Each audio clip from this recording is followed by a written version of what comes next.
শিক্ষকদের ন্যায্য দাবি আদায়ে আর রাজপথে নামার প্রয়োজন হবে না বলে জানিয়েছেন শিক্ষামন্ত্রী আ.ন.ম এহসানুল হক মিলন। সরকার শিক্ষা মন্ত্রণালয়কে সর্বোচ্চ অগ্রাধিকার দিচ্ছে এবং শিক্ষক কর্মচারীদের যৌক্তিক দাবিগুলো পর্যায়ক্রমে বাস্তবায়নের উদ্যোগ নেওয়া হবে। আজ দুপুরে শিক্ষা মন্ত্রণালয়ের সভাকক্ষে শিক্ষক কর্মচারী ঐক্য জোটের সঙ্গে মতবিনিময় সভায় প্রধান অতিথির বক্তব্যে তিনি এইসব কথা বলেন। শিক্ষামন্ত্রী জানান, বাজেট সংক্রান্ত কিছু সীমাবদ্ধতা থাকলেও শিক্ষকদের অন্যান্য দাবি প্রধানমন্ত্রীর কাছে উপস্থাপন করা হবে। নতুন বাজেটের সব বিষয়ে অন্তর্ভুক্ত না থাকায় তাৎক্ষণিকভাবে সব দাবি বাস্তবায়ন সম্ভব নয়, তবে সরকার এ বিষয়ে আন্তরিক। শিক্ষা খাতে স্বচ্ছতা ও জবাবদিহিতা নিশ্চিত করা হবে বলেও জানান তিনি। অবসর ভাতা ও কল্যাণ ট্রাস্ট সহ অন্যান্য আর্থিক বিষয় নিয়েও শিগগিরই বৈঠক করে সিদ্ধান্ত নেওয়া হবে।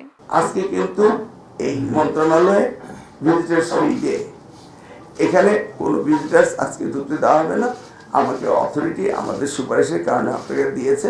আবার বলছি, আপনার শিক্ষক কোথাও কোনো মন্ত্রণালয়ে না গিয়ে কোনো মন্ত্রীকে ফোরাপ করে না দিয়ে স্পেশালি আপনাদের পারমিশন করানো হয়েছে। আপনারা আস্তে আস্তে চলে যাবেন, যেন আমি বলতে পারি যে আমাদের শিক্ষক যারা ডিসিপ্লিন শেখায় তারা ডিসিপ্লিন মেনে চলেছে। আমি আবারও আপনাদের আন্তরিকভাবে ধন্যবাদ দিচ্ছি। আপনাদের দাবি দেওয়া আমাদের মনে আছে, এটা বাস্তবায়ন করতে হবে। করার জন্য আমরা পর্যায়ক্রমে পদক্ষেপ নেওয়ার কাজ আজকে এই দুপুর থেকে আমরা ওই মিটিংগুলো একটার পর একটা অর্গানাইজ করছি। আর সর্বশেষ কথা, দাবি ভূমিকা তো আপনাদের সাথে আছেই। ধন্যবাদ।